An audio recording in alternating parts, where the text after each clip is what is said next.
ગાંધીનગર જિલ્લાના દહેગામ તાલુકાના કંથારપુરા મહાકાળી વડને પ્રવાસન સ્થળ બનાવવાના પ્રધાનમંત્રી નરેન્દ્ર મોદીના સ્વપ્નને ગાંધીનગર જિલ્લા પ્રશાસન રોળી રહ્યું છે। અંદાજિત 500 વર્ષ જૂના વડના વૃક્ષની જાળવણી માટે નરેન્દ્ર મોદી ગુજરાતના મુખ્યમંત્રી હતા ત્યારે રૂ. 10 કરોડની ગ્રાન્ટ ફાળવીને વર્ષ 2006માં પ્રવાસન સ્થળ તરીકે જાહેર કર્યું હતું। જો કે હવે આ વડ ક્ષતિગ્રસ્ત થવા લાગ્યું છે। 3 દિવસ પહેલા વડનો 20% જેટલો ભાગ તૂટી ગયો, કારણ કે ગાંધીનગર જિલ્લા પ્રશાસન દ્વારા આ વડની કાળજી લેવામાં આવતી નથી।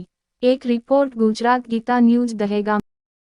વડ બાબતે વિકાસ બાબતે તમારું શું કહેવું છે અને જે તૂટી ગયો છે બાબતે? હવે આના માટે મારે એવું કહેવું છે કે જ્યારે મોદી સાહેબ અહીંયા 2013માં આવેલા એ વખત બધા અધિકારીઓ કલેક્ટર ટીડીઓ મામલતદાર ફોરેસ્ટવાળા બધા આવતા હતા, પણ જ્યારે આ વડનું ડાળું તૂટ્યું હવે એ વખતે અત્યારે હાલમાં આવવા માટે કોઈ તૈયાર નથી। હવે ટ્રસ્ટવાળા આવે છે, પણ ટ્રસ્ટવાળા શું કરે? કારણ કે તું ટ્રસ્ટવાળા કરે તો એ કહે છે ભાઈ ફોરેસ્ટવાળાને સોંપો। હવે ફોરેસ્ટવાળા તો કોઈ આવવા માટે તૈયાર નથી।